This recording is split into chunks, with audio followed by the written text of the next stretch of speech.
Welcome back नाज़रीन और मशरक़ वुस्ता की सूरत हाल के बारे दसते हैं। मशरक़ वुस्ता की जंग अमरीका के गल दे विच जिहड़ा ना हड्डी बन के फस चुकी है और सुपर पावर कहलवान वाला मुल्क हुण जिहड़ा ना बिल्कुल गोडियां दे पार आके हाथ जोड़ के मजबूर जिहा हो गया। अमरीकी गरूर और तकब्बुर का गुब्बारा जिहड़ा है उहदे विचों हवा निकल चुकी है। अमरीका का जदीद तरीन हथियारों का जखीरा तकरीबन की बल्कि खत्म हो चुका है। पेंटागन दे कोले हुण मजीद जंग लड़न की सलाहियत कहंदे बाकी नहीं हैगी। ईरान दे नाल पंगा लेना डोनाल्ड ट्रंप नूं इंतहाई पै गया पारा। हुण अमरीका ईरान तो डील करन वास्ते सख्त बेचैन और बेताब नजर आंदा पिया। की अमरीका दा बारूद वाकई मुक गया? कि दुनिया की सब तो वड्डी फौजी ताकत हुण तबाह होण लगी है? एक रिपोर्ट जिहड़ी आई है वो कहती है कि जी अमरीका के घर की जिहड़ी गल है ना वो चुराहे दे विच लिया के उस रिपोर्ट ने रख दी है। अमरीकी फौज आपदे जिहड़े मिसाइल्स ने उन्हां दा 80% जखीरा इस्तेमाल कर चुकी है और जिहड़े पेट्रियट मिसाइल ने उन्हां नूं भी लगभग तकरीबन कोई 50% जखीरा होया है उहदा ते वो भी उड़ गया। तवील फासले तक जिहड़े मार करने वाले अमरीकी मिसाइल ने वो भी हुण नापैद हुंदे पए ने। हथियार और गोला बारूद की इस शदीद तरीन कमी ने ट्रंप नूं मजीद खौफजदा कर दिता है और इसी खौफ दे करके ट्रंप ईरान दे उत्ते वड्डे पैमाने के हमले मनसूख करने ते मजबूर है। जरा कहता से ना कि मैं ख़त्म कर दूंगा ईरान को, मैं ये कर दूंगा, मैं वो कर दूंगा, कुछ बचेगा तो कुछ करेगा ना, बचे ही कुछ नहीं। अमरीकी हुकाम की जिहड़ी रातां दी नींद है ना वो तकरीबन हराम हो चुकी है और उन्होंने ये डर रहा है कि भी ये जखायर किते बिल्कुल ही खाली ना हो जाए। हुण अगर चीन या जिहड़ा रूस है ये नाल कोई नवा तसादम हो गया तो फिर अमरीका की करूगा? तो फिर अमरीका आपदा दिफा किद्दां करूगा? हालांकि पेंटागन और व्हाइट हाउस इस शर्मनाक रिपोर्ट नूं कहंदे पे ने कि ये ठीक रिपोर्ट नहीं है, ये गलत है, ऐसा कुछ भी नहीं है। हमारे पास अभी भी बहुत कुछ पड़ा है लेकिन हकीकत नूं छुपाना नामुमकिन हो चुका है। जंग का मैदान हुण अमरीकी कंट्रोल तो जिहड़ा मुकम्मल तौर तो बाहर निकलदा पिया।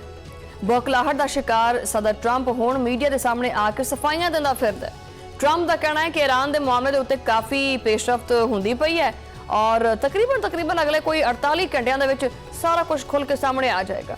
और ट्रंप ने इस गल का इतराफ़ किया कि गुज़श्ता दिनों दे विच ईरान दे नाल पूरा दिन मेरी गलबात होंदी रही है और असी बड़ी डिटेल गुफ्तगू की है कि जी मुज़ाकरात साडे बड़े पॉजिटिव होंदे पे ने और दिन भी साडा काफ़ी चंगा लंघिया। ट्रंप हुण हाथ जोड़ के कहंदा फिरदा है कि भी ये ईरान वास्ते जिहड़ा ना मुआहदा करने का आखिरी मौका है। लेकिन सवाल ये पैदा होंदा है कि आखिर धमकियां देने वाला अमरीका अचानक ये इन्ना नरम जिहा किद्दां हो गया बई? अमरीका की इस आजजी और बेबसी की सब तो वड्डी वजह आपने हुरमुज़ की बंदिश है। ईरान ने दुनिया की जिहड़ी माशी शाहरग है ना उन्हें फड़ ली है। उन्हें पता है कि भाई अगर मैं इस पॉइंट के उत्ते कोई नाका करांगा ना अगर बंद तो सारा कुछ पूरी मशीनरी बंद होंदी है दुनिया ने। उन्हें उस राग फड़ लिया। ईवन के अरब मीडिया का यह दावा है कि ईरान इलाकाई निगरानी दे विच आपने हुरमुज़ खोलन के उत्ते आमादा हो गया। आपने हुरमुज़ नूं तजारती जहाज़ों के जरिए दोबारा खोलन का जिहड़ा ऐलान है वो तकरीबन कोई कुछ घंटियां बाद जिहड़ा ना हो जाएगा। ईरान ने इस हवाले तो पाकिस्तान नूं भी एक पॉजिटिव जेस्चर या समझ लो कि इशारा दिता है। अमरीका इस वेले ईरान के सामने बिल्कुल ही बेबस होया पिया और कहंदा कि प्लीज़ यार ईरान बस कर जा, असीं तैनूं छेड़ बैठे हैं, साडे कोलों गलती हो गई, सानूं नहीं पता सी कि भी साडे नाल ये होएगा। हुण मन जा, कोई प्यार मोहब्बत करते हैं यार, मतलब मान जो यार, मुआहदा कर लेते हैं। ये अचानक चेंज आया। अमरीकी वज़ीर ख़ारजा मार्को रूबियो जिहड़े ने उन्होंने भी मजबूरन बोलना पिया है। हालांकि मार्को रूबियो भी बड़ियां जिहड़ियां बड़का मारदा सी। उन्हें इतराफ़ किया है कि आपने हुरमुज़ दे उत्ते ईरान दे नाल मुज़ाकरात साडे चंगे हुंदे पए ने। उन्होंने आख्या कि हुरमुज़ तो मुतालिक मुआहदा बहुत छेती हो जाएगा।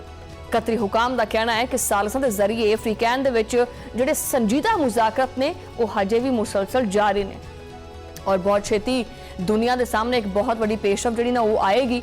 अमरीका, ईरान और ओमान हुण आपने हुरमुज़ दे विच जिहड़ा ना वो जिहड़ी बहरी आमदो रफ्त है वो बहाल करने वास्ते एक अबूरी मुआहदा करन जा रहे हैं और बड़ा नेड़े पहुंच गया ये मुआहदा।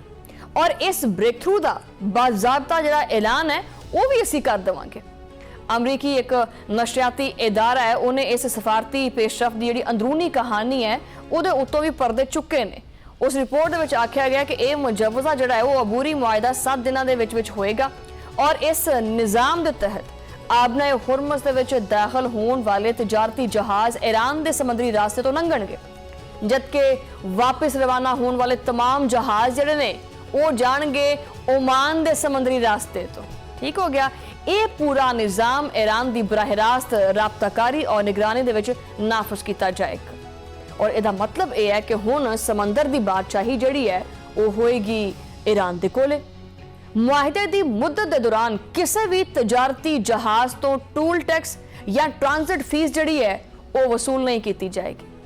ਇਸ ਸਫਾਰਤੀ ਪੇਸ਼ਰਫਤ ਦਾ ਅਸਲ ਮਕਸਦ ਅਮਰੀਕਾ ਈਰਾਨ ਦੇ ਦਰਮਿਆਨ ਹਾਲੀਆ ਜੰਗਬੰਦੀ ਨੂੰ ਮਜ਼ਬੂਤ ਬਣਾਉਣਾ ਹੈ ਤਾਂ ਕਿ ਦੋਨੋਂ ਮਮਾਲਿਕ ਦੇ ਦਰਮਿਆਨ ईरान के जोहरी प्रोग्राम के उत्ते दोबारा मुज़ाकरात का जिहड़ा ना साज़गार जिहा माहौल पैदा हो सके और इस अहम सिफारती कामयाबी के पिछे ओमान, कतर, पाकिस्तान और सऊदी अरब ये वो ममालिक ने जिन्हां दा किरदार जिहड़ा वो नहायत अहम है।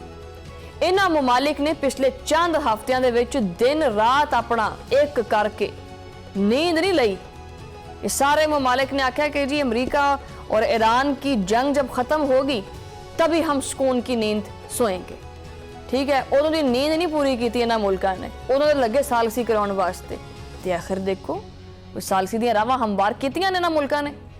ईरानी वज़ीर खारजा अब्बास इराक्ची ने गुज़श्ता हफ्ते दे आखिर दे विच इस फ्रेमवर्क दी उसूली मंजूरी दे दित्ती सी, जबकि ईरान दी आला तरीन क़यादत ने मंगल दे दिन इहदी हतमी मंजूरी जिहड़ी ना देण दा अमल भी मुकम्मल कर लिया।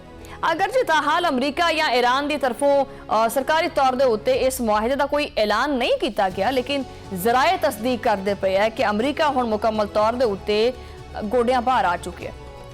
अमरीकी जंगी जनून का जिहड़ा जनाजा सी वो मोढियां ते चक के ते वो दफन हो गया। अमरीका का खिते दे विच जिहड़ा विछाया गया ये जाल सी ये आपदे ही पैरां दा जिहड़ा ना वो जंजाल बन गया, उसदी जंजीर बन गया।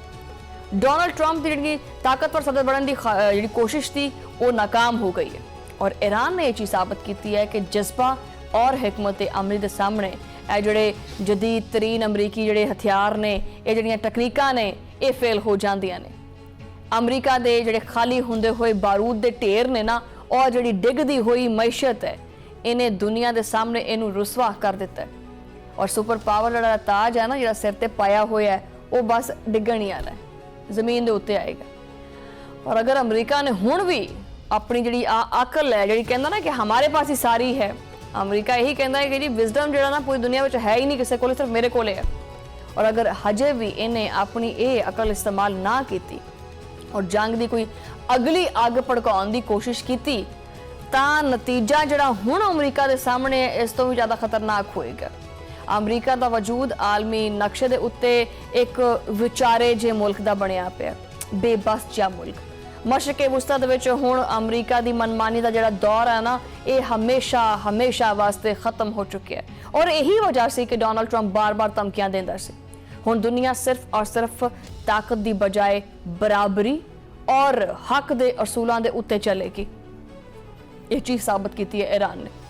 अमरीका वास्ते हुण निकलण दा सिर्फ एक ही राह बचदा है कि वो आपदी जिहड़ी शिकस्त है वो तस्लीम करे और खामोशी दे नाल पिछा हो जाए। सुपर पावर का गरूर खाक च मिल गया।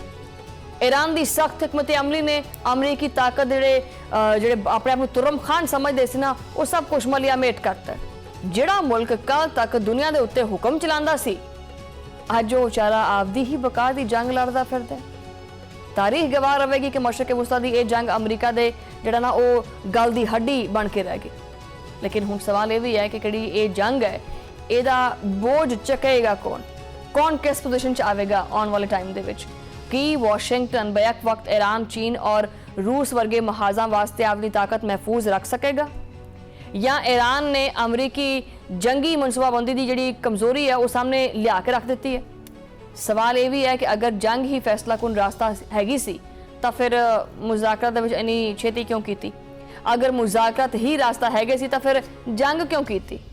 कि अमरीका वाकई ईरान नूं शिकस्त देण वास्ते निकलिया सी या ईरान दे उत्ते फौजी दबाव पा के मुज़ाकरात दी टेबल दे उत्ते आपदियां शर्तां मनवाउणा चाहता सी? अगर मकसद सिर्फ दबाव पाना सी तो फिर जंग ने अमरीका नूं इन्नी जिहड़ी भारी कीमत आ चुकाउण दे उत्ते मजबूर क्यों कीता? ਇਹ ਸਵਾਲਾਂ ਜਿਹੜੇ ਹੈਗੇ ਨੇ ਇਹ ਅਮਰੀਕਾ ਵਾਸਤੇ ਖੁਦ ਇਹਨਾਂ ਦਾ ਜਵਾਬ ਲੱਭਣਾ ਬੜਾ ਮੁਸ਼ਕਲ ਹੋਇਆ ਪਿਆ। ਬਹਰਹਾਲ ਇੱਕ ਬ੍ਰੇਕ ਲੈਣੇ ਆ ਪ੍ਰੋਗਰਾਮ ਦੇ ਵਿੱਚ, ਔਰ ਬ੍ਰੇਕ ਤੋਂ ਬਾਅਦ ਗੱਲਬਾਤ ਜਾਰੀ।